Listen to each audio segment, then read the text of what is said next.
Guys, iga-guide ko kayo kung paano ba mag-order ng tunay na Fitgum Chia Coffee.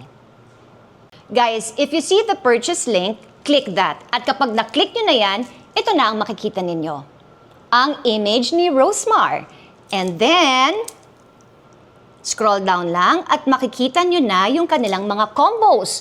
Meron sila ditong buy 2, get 3. Meron silang buy 2, get 2. At yung pinakabonggang combo nila, ang buy 3, get 3 for 1,199 pesos.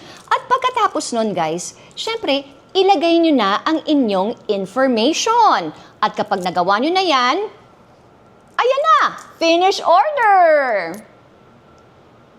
Ito na po ang kanilang mga combos. Buy 2, get 3, buy 2, get 2, at ang pinakabonggang combo nila, ang buy 3, get 3 for 1,199 pesos.